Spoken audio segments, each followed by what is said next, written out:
So what's your normal like? I don't know. Usually I just like do stuff on the fly, That's usually how it goes. I mean, I don't know, just like a lot of times, at least if it's going up right there. And by the way, the camera's running, so Okay. I mean, a lot of times when at least with my videos, Yeah. it's like friends and family who see them, and then random strangers too, like subscribers. Yeah. I don't know, because the channel's been like growing slowly over a period of time, and actually I ran into one of my subscribers in Universal Studios once, Really? So it was an interesting experience. Yeah. Did they recognize you or what? She did, yeah. Her name was Yang, so Okay. yeah. Nice.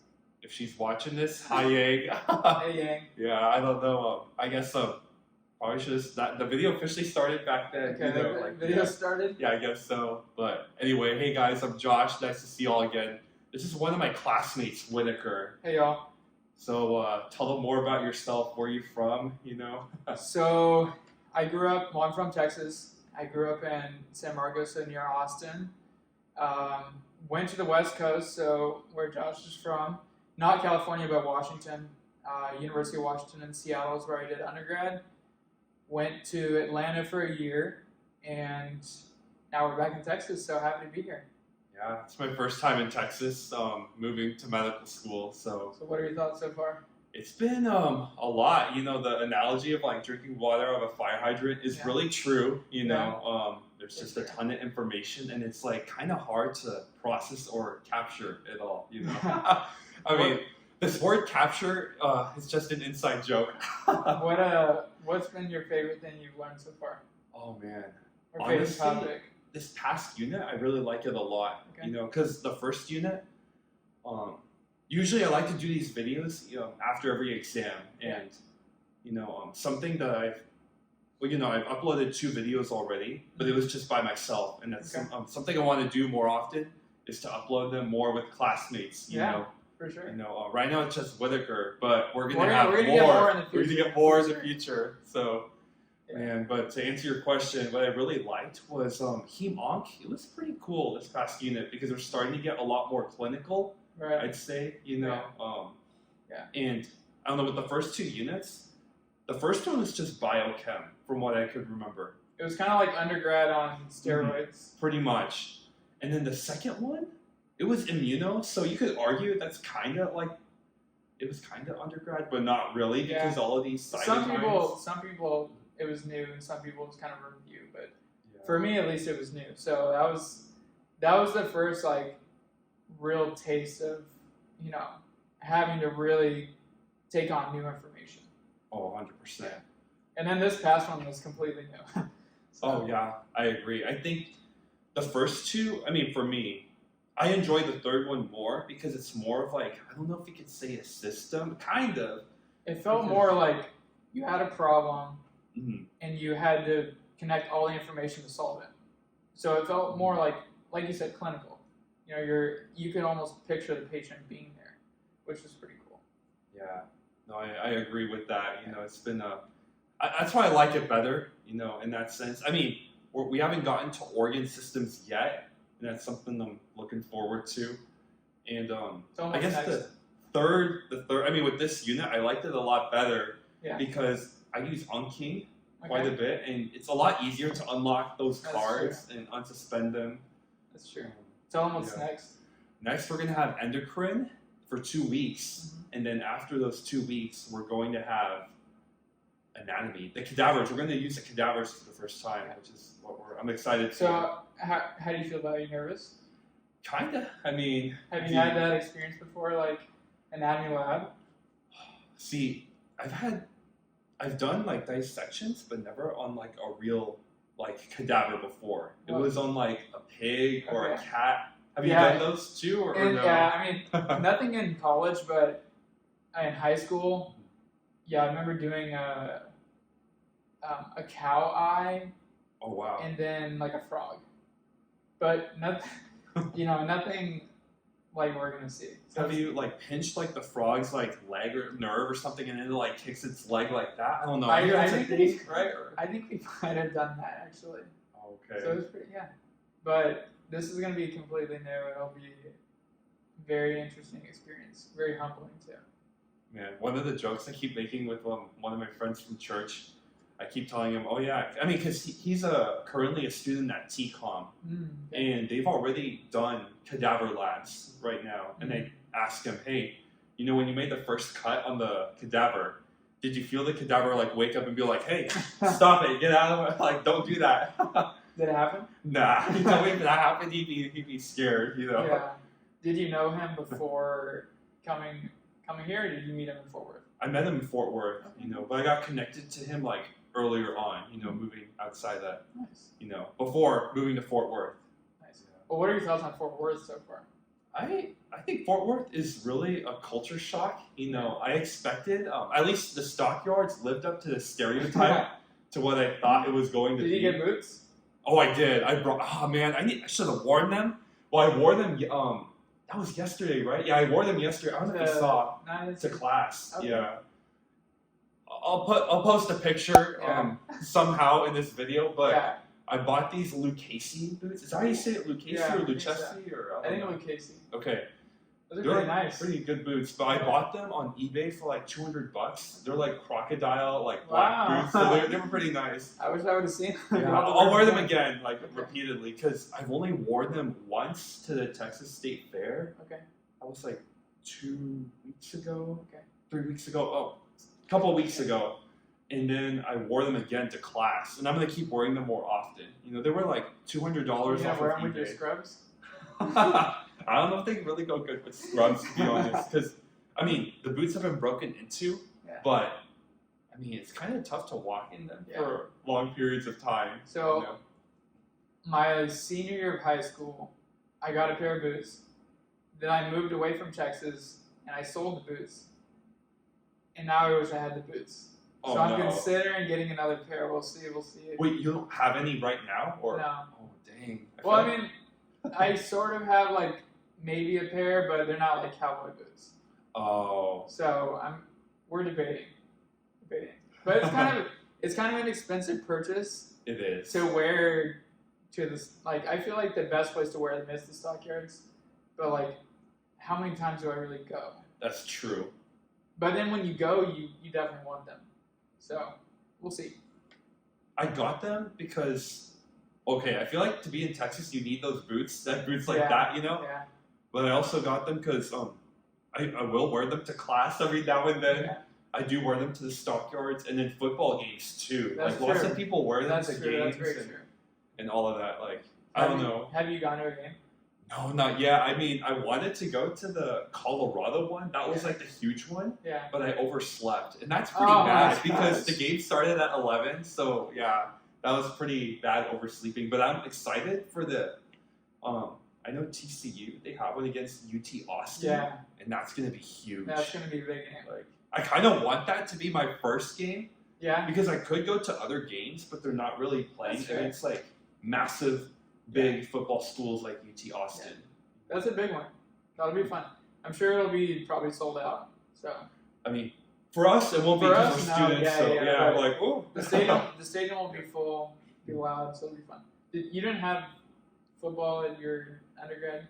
We did, because the undergrad I went to, it was only like 1,600 students at Whitaker College. So we did have football, but it was just D3, and it wasn't like as hyped up as TCU's really is. Did you go to a game?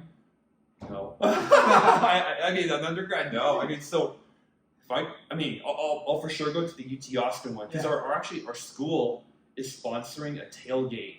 Oh, is that what it is? I think that's what it is. I mean, I saw an RSVP. Yeah. And I'll have to double check my calendar, but it's in November that game. I think you're right. Yeah, I mean, that means free food, right?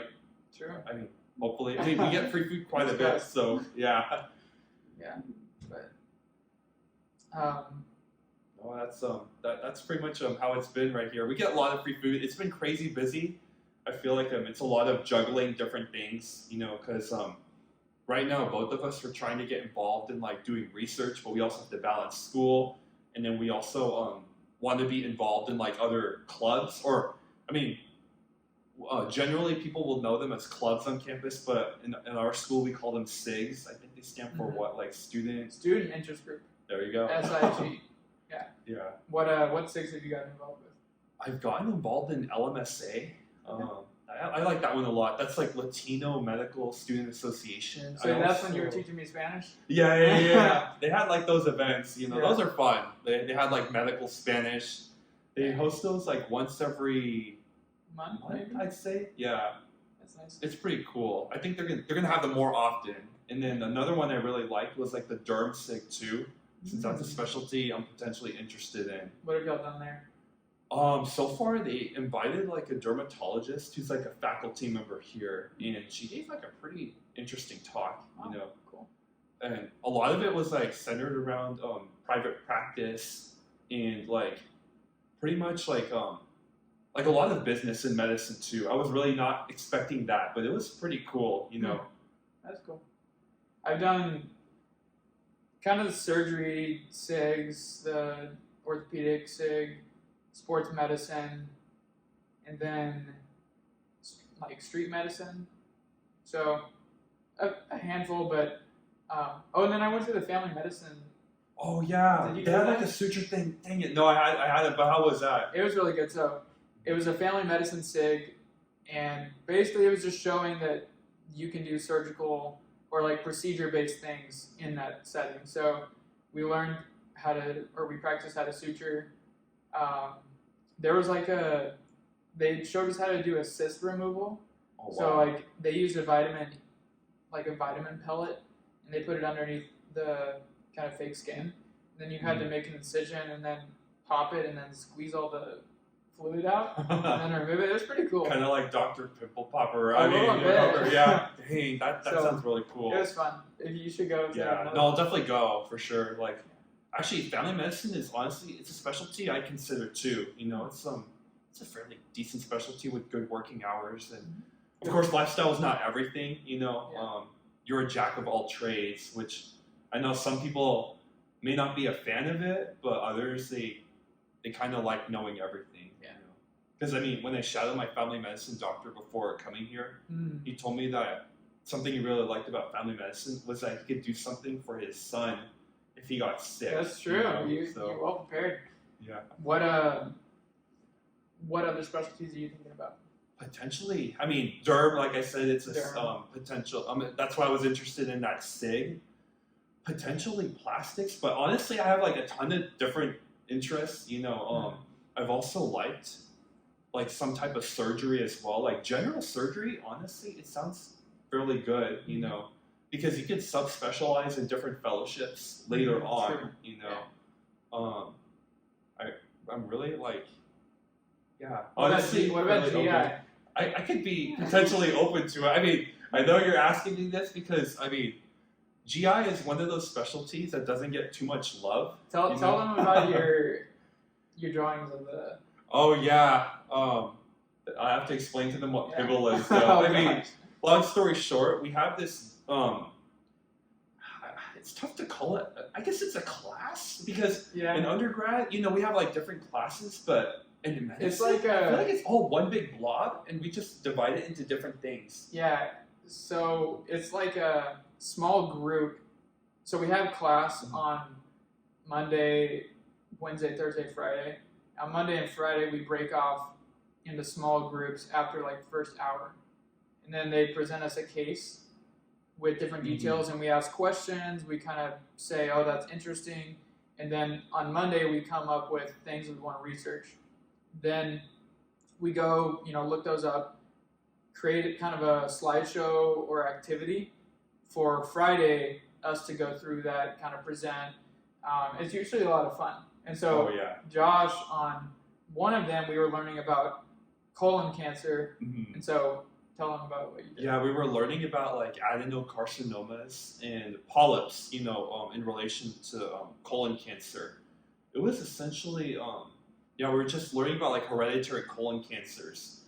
And so with this group, it's called PIBBLE, by the way, which stands for Patient Interactive Based Learning.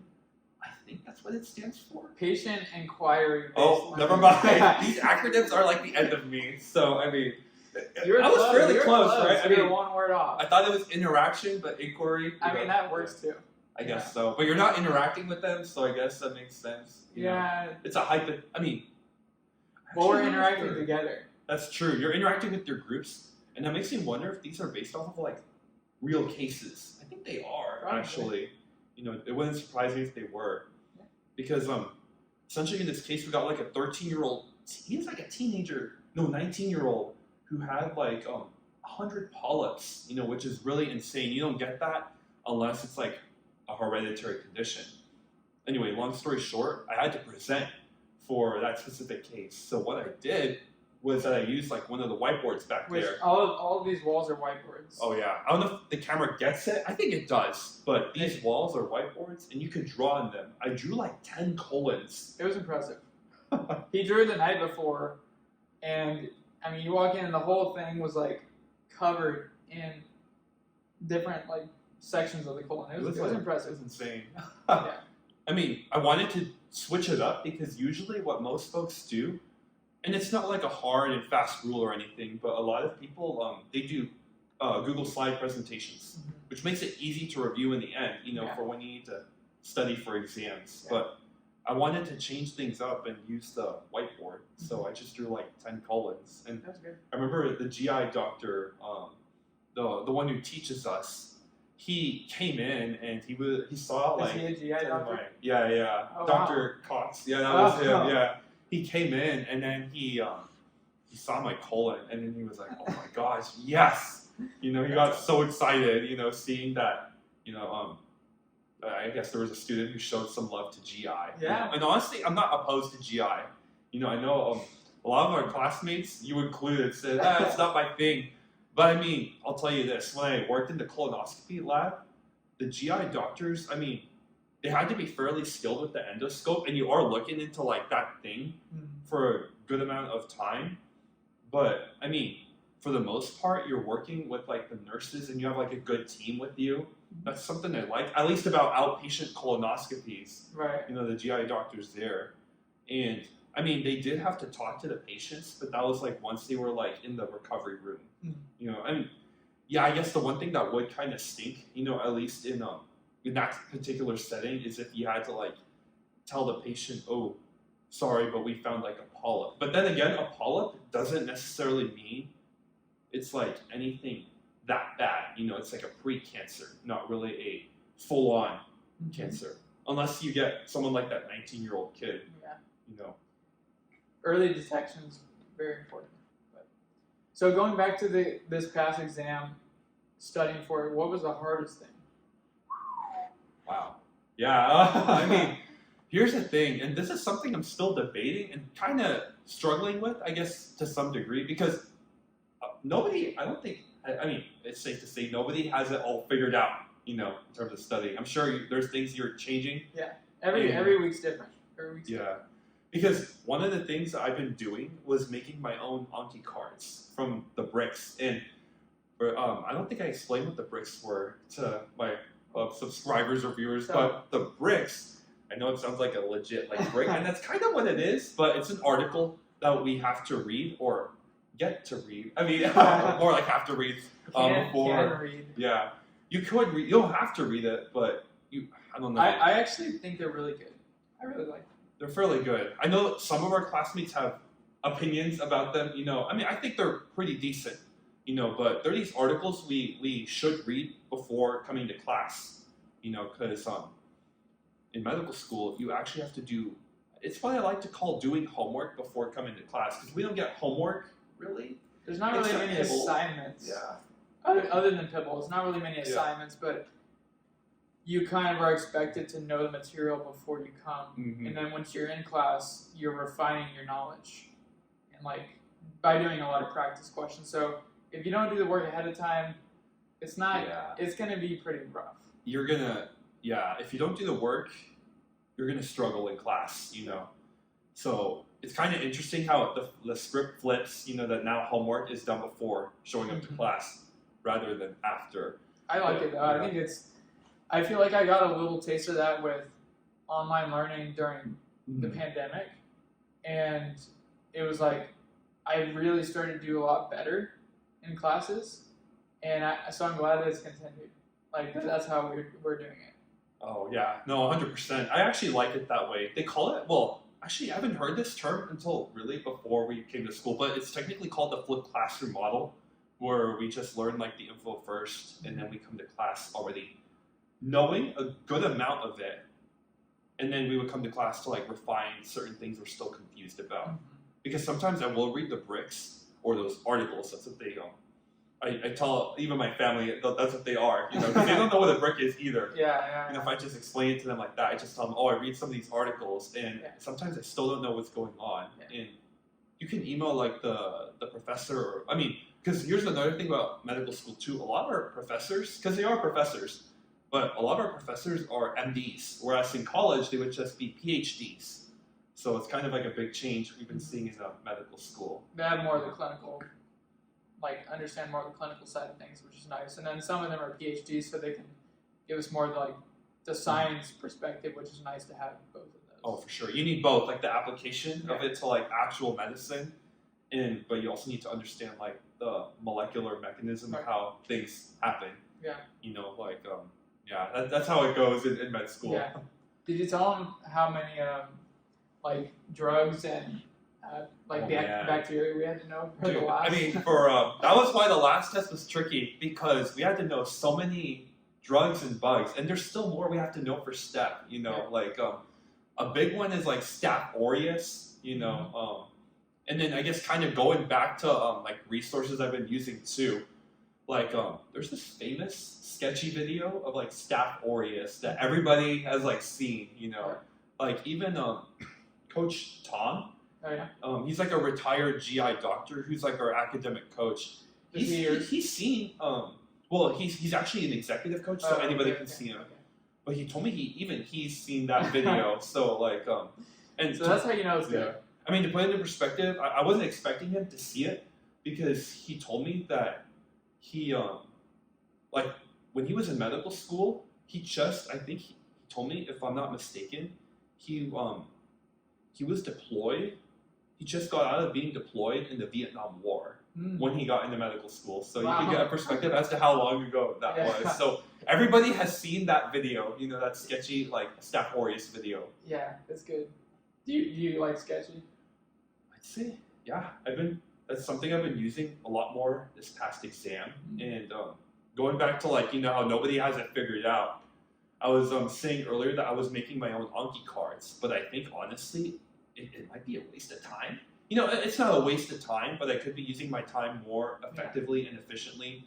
Perhaps doing like the On King cards, which are already made for you, and they cover like the same topics. There's like 40,000 in total. Yeah. So you like have to selectively unlock which ones that you want to see and learn. But that's what I've been doing. Like I never made my own cards. I just used those from the start, and it's very helpful. But there can be a lot. Oh yeah, just On King alone is a lot. And what I was doing, which is something I'm going to change for this next endocrine, it's just because, you know, making your own cards is helpful, and I felt like I did learn a lot. But you can't just like serve two masters at once, you know, because I was both wanting to review my own personal cards and then also wanting to do On King. But that's just too much, because even like you're saying, just doing On King alone is already a lot. You know, it's insane. Yeah. And you need to like save time for other resources. Like I did Boards and Beyond. I also used Pathoma for Heme. Did you wound up using that? Yeah, Pathoma was pretty good. I thought Pathoma was a pretty good. It gives you a good intro as to what you need to know. Yeah, you know, for sure. What's your normal like routine? Wow, I'd say before I used to like go to the gym in the morning, but now that's like slowed down. Truthfully, I've been sleeping in more. You've been coming to pickleball. I've been coming to pickleball, and that's another thing too. Like it's at least a tradition with our first year class. Yeah. We have a pickleball. But I would say a big routine is like, usually I just wake up. I do come to class early. I don't know, sometimes I like write on the whiteboards, like do random things, you know, try to study, or just do Anki before class starts. And then what time do you get here? Like sometimes at like 8:30, because we start class at 9. Okay. I'm usually like, you know, I get to class like fairly early. along with Maybelline. You know, one of our other classmates, she like comes here really early too. Oh, really? You know, yeah, like I guess it was Early, like early being in the bird gets the military. worm. Yeah. You know, it's a military habit. You just get up early and then show up to school really early. Yeah. That's true. It's our classmate Maybelline. She was in the military, and so she's always like the first one to school. You know, both me and her. She's our class president. Yeah. Wow. Oh yeah, our president for Senate. Yeah. You know. Yeah. And we had like a pumpkin painting thing. Yeah. Yesterday, it was like a painting event. That's pretty. It was fun. Pretty fun. Blew up balloons. There were how many pumpkins do you think there were? Like 30. Yeah, probably. I mean, I only painted one. I don't know if people painted two. Maybe some people, but I just painted one. Yeah, I just painted one. It was fun, therapeutic, nice. You know, good way to de-stress. Yeah, that's good. You know, right now we're on a week. Yeah, it's called Fab Week. I'm gonna get this abbreviation wrong. I think it stands for Future Acceleration Beyond Medicine, or I don't know. I think it's Future Accelerators of Medicine and Beyond. Okay, yeah, close enough, right? I mean, yeah.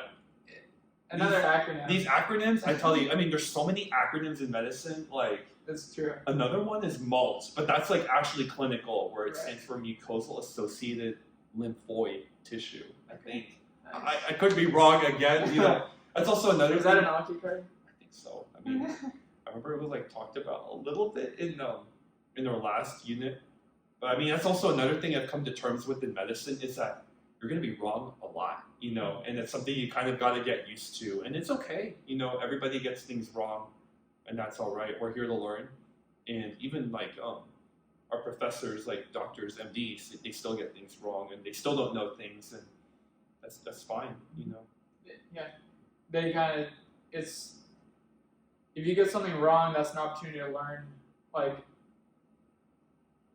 that's where you see the most growth, because you realize you don't know something, and then like you learn it, you won't forget it moving forward. So it's all about the mindset. Yeah. Honestly, I feel like too when you get something wrong, and this is another thing I've been using. I know we've been like jumping back and forth between like different things, but I started using the Scholar RX practice questions for this past test, and They're it was really really good. helpful actually. Really good. Especially if you get something wrong, that's like a really good learning opportunity. Mm-hmm. Like I know for a good example is hairy cell leukemia, which is kind of like an out there kind of leukemia. Mm-hmm. We didn't have to know it for this test, Mhm. but Scholar RX, I know for a fact, did ask a couple questions about that, and And it's you do pretty need to know good. for step. You do need to know it for step one. So Have you told them about step one? maybe I don't know. I mean, in the past two videos, probably, but if you guys don't know, I mean, because some people might be seeing this video for the very first time. True. You know, I mean, that's the way New YouTube works subscribers. with recommendations and all that. But step one is kind of like this big standardized test for medical school. They refer to it. It's your boards, really, but. Well, it's a board of your boards, you know, one of your boards. that you have Step to one take. of your boards. Yeah. And then you go to step two, which is what we take later on. And then I think you still take step three, but that's when you're a resident. And step one is pass fail. Mhm. Step two is, and that's after your like your classroom Mm-hmm. material. And then step two is more of like clinical application, and that's during our third year. I think so. Because I know for us, they're making us take step one, technically at the end of our first year, like start of our second. Maybe 10 months. I think so. It's in 10 months from now. Oh my gosh. Yeah, because a lot of the second year students in our school, they just took it, and a lot of them just got their results back, you know, saying that they either they been passed. doing really They've well. been doing good, you know. They're doing Yeah, really well. yeah. I'm pretty. That makes me super hopeful, you know, that we're gonna do just fine on We're gonna step do one. great. You We're know, gonna do great. we're gonna pass that test. Because before, I think it used to be not pass fail, and it was like a percentile score. Mm-hmm. But they changed it to pass fail because they wanted like MS1s and MS2s not to stress out so much about like getting a certain percentile, you know. It makes it really nice because, like, especially with our class being pass fail, Mm-hmm. I feel like we can collaborate really well together. Like, you're not worried about scoring higher than, you know, each other. It's just about yeah. like you want us all to do well, so like we can really talk about things or like compare notes and like if I'm struggling in one thing, then you can help me, or if you're struggling in one thing, then I can help you. So it's really nice.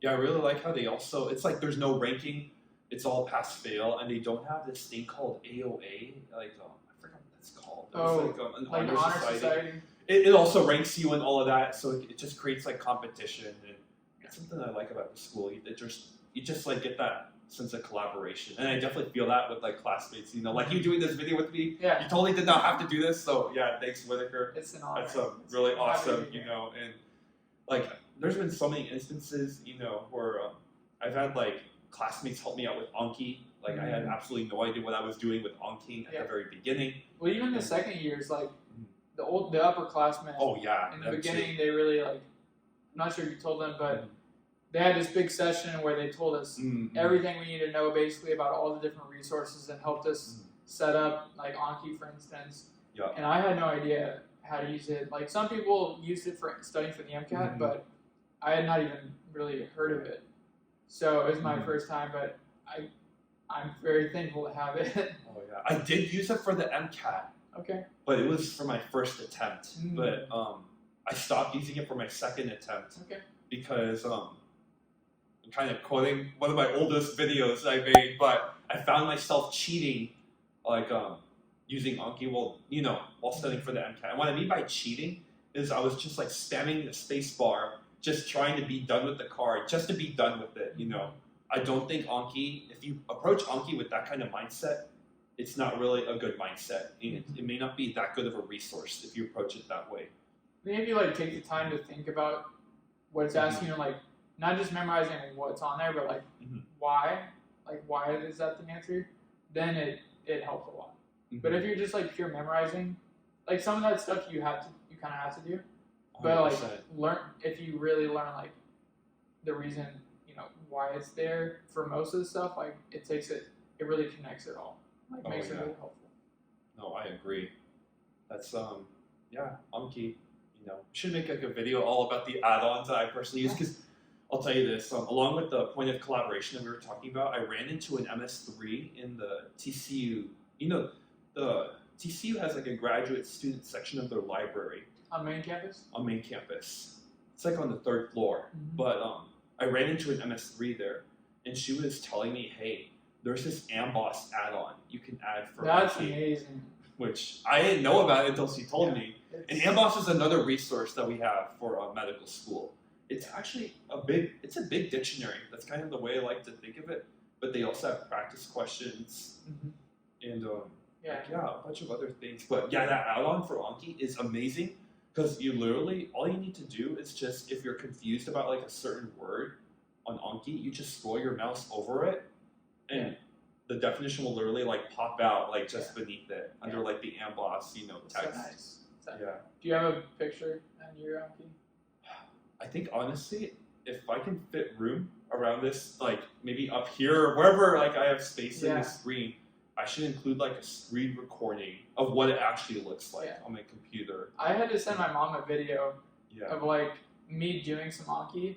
So, because it takes up a lot of, we're doing a lot of hours on of Anki. So like, I wanted my mom to know what I was, like one of the big things in my life right now. So I like recorded and showed her like going through a couple of cards so she could like visualize that. No, I'll definitely like show that with the Amboss add-on. It's super useful, and I didn't know that until an MS3 suggested it to me. So it's really awesome how they help us out like that. For sure. And then even amongst us, we help each other out too.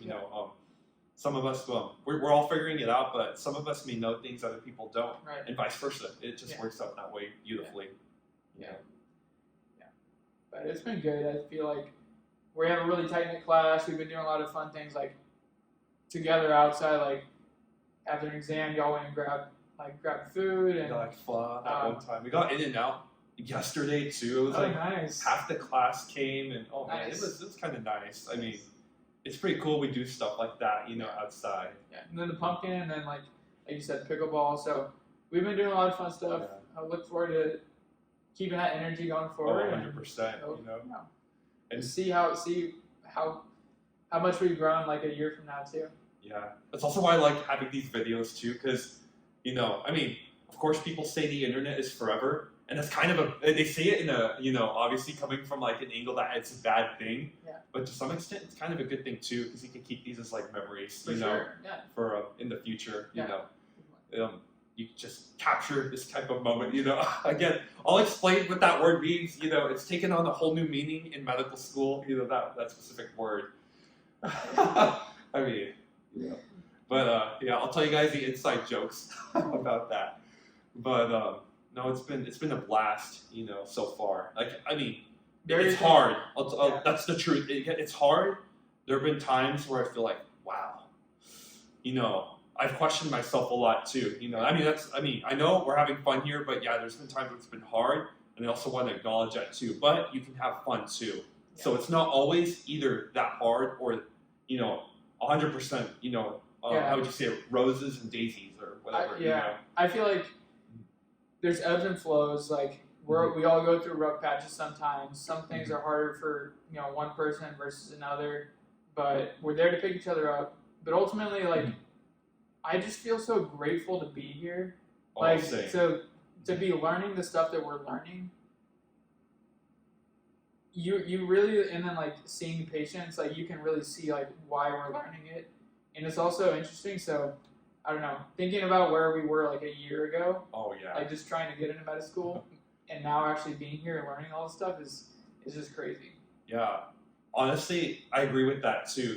Yes, it's hard, but also like I feel like I genuinely really love what I'm learning a lot more than I did when I was in undergrad. Yeah. It's not to say I hated undergrad or anything like that. No, I enjoyed it. I loved it. I just like this a lot more. Yeah, it's like all the stuff I liked about undergrad, but now it's like all that we're doing.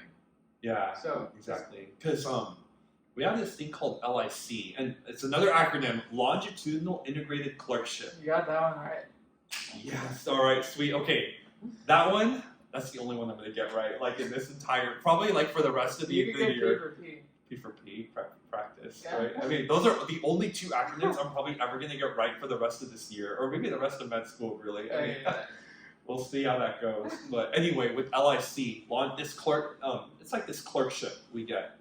I've been telling my preceptor there that I've been having a lot more fun in LIC because essentially what we do is we started off kind of shadowing either an internal medicine or a family medicine doctor. But you don't really shadow them for long. You more transition into actually starting to help them out. And I mean, at least for a lot of our classmates, and I'm sure you're doing this too, we're starting to go into patients' rooms by ourselves and kind of asking them their history and just really going down a very methodical list that we've been taught in another course called clinical skills, and we've been applying it to this clerkship. Yeah. Like there's a certain way you have to ask questions to patients, and that's what we've been practicing in the sim lab in clinical skills, which we just had our OSCE too, our first one. So that was big. And everybody passed in our class, so it's like amazing and really great news to hear. That was really good. No, LIC's been fun. Like, we're just gaining responsibility, and like it's cool because the stuff we learn in class. For instance, like yesterday, I was at LIC, and a patient had a clotting disorder, which we just learned about. We just clotting disorders last week, so it was like, oh my gosh, everything is just like coming together. So it's really cool. Did you know which one it was, like hemophilia A or von Willebrand? Factor V Leiden. Oh man, that's like the most common clotting disorder. Oh wait, no, you said clotting, not bleeding. Yeah. I mean, I gotta edit that part out because if any of our professors have seen this video, I said hemophilia A. No, I said hemophilia A or von Willebrand. That's a bleeding disorder. Man, I hope they understand that I caught myself there. But you said clotting. That's all that matters. That's all that matters. Yeah, clotting. Factor V Leiden is the most common clotting. Yeah. Von Willebrand is the most common bleeding disorder. Yeah. Nice. Man. See, sometimes you gotta catch yourself when you make mistakes like that, because you won't make that mistake again. Exactly. I mean, that happened a lot though in our last exam because a lot of it's fairly easy to get clotting versus bleeding confused, but they're entirely, completely different things. Yeah. So, a lot of lab values to look at. Oh, 100%. Yeah. I mean, I remember one time in LIC too, I actually stayed a little longer, because for some people they're preceptors. I mean, usually we're required, the absolute requirement we have to stay with them for is for 4 hours. So I usually get in there at 8 a.m. and get out at 12. But then my preceptor, she showed me some labs from a patient, and she had a macrocytic anemia. And I was like, whoa, we have an exam on this on Friday. And she's like, oh, maybe you should stay to see this patient. And I told her, oh yeah, I think I will, Nice. And it turns out, because it turns out that this patient had a vitamin B12 deficiency of all things, Wow. And she had problems, like GI problems, which is actually a pivotal case that we just covered. Actually, that was our most recent pivotal case. And we already told them what pivotal is. We told them what it was. Yeah, it was pernicious anemia, for those of you who are curious about it. Yeah, I would encourage you all to look it up and look up the mechanism of how it happens. You get like a vitamin B12 deficiency, which it essentially impairs like DNA production, and your cells, at least your hematopoietic cells, they're rationing out the DNA, so you tend to get like hypersegmented neutrophils. There you go. I mean, we didn't get a blood smear, so we didn't like get. You we didn't didn't see get that? to see that, but we did see the macrocytic anemia, like the MCV presented as like bigger than 100. Okay. I think hers is like 110, which is like that's a pretty absurd lab value. Yeah, it's pretty big. Yeah.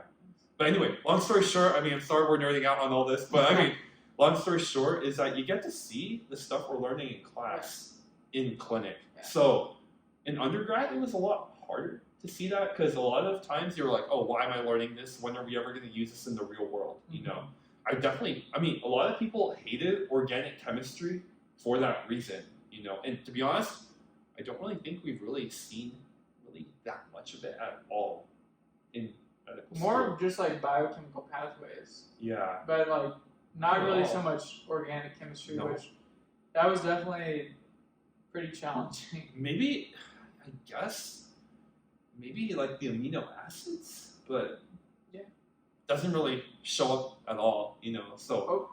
Yeah, we'll see. Yeah, I mean, We'll I see. can understand why some pre-meds, like they do dislike OChem, because it's not immediately applicable to medicine. Yeah. I mean, I don't know, I felt that way in undergrad, Yeah. where I was like, dang, well, why are we doing this? Why is the MCAT set up this way? Like, and I mean, I was also a bit confused as to why a lot of med schools required a Nat and Phys. I mean, they didn't require a Nat and Phys as a prereq, even though they did. a big part of our curriculum will be a Nat and Phys. And yeah, they did require OChem. Well, we get anatomy in a couple weeks. We few do. weeks. I'm excited. I don't know how true this is, but we get to cut like the cadavers open, right? Like they're not pre-cut for us, right? No, I don't think so. I think we'll be led through all of that. So it'll be crazy. That's kind of. I hear like what my friend from TCOM told me. I was joking with you about like the cadaver slapping his hand out the way, but what he told me he wasn't kidding about was that making the first cut is actually a massive experience in of itself. Yeah. Because I forget, I was talking to this one internal medicine doctor too about this, and he told me that he once made that like giant, like his first cut, and a lot of his medical school friends said that they wanted to become surgeons, but they were too scared to make the first cut. And he was like, oh, but I was an internal medicine doctor, and I was like willing to make it, and IM doctors don't do surgery. That's So funny. yeah, I don't know. He was telling me that, and he's like, oh, all of my surgery, like peers were at the time they were too scared to cut open the cadaver at the very first cut. Did they wind up still being surgeons? I think so. Yeah, I think they still ended up being surgeons. But it was like that first cut, I mean, it's a big moment. yeah. Like it'll be really interesting to go through that. Because I mean, chances are, if you've been to a funeral before, and if it's been open casket, you've probably seen like a dead person before. But I think it's super different because you actually like cut them open, and you have to touch them, and then like peel the skin apart, peel like the muscles apart, and take out their organs, which we've never experienced before. Yeah. So I'm actually very excited, and then also grateful too for that opportunity, and then kind of nervous as well. You can feel a ton of different things. Yeah, I think all of those for sure. Just like realizing that, just being thankful that they are letting us to learn from them. Oh yeah. And not taking that for granted. Oh, 100%. Like the people who donate their lives to science, you know, it's like massive. Yeah. That they've done that, you know. Yeah. It's insane.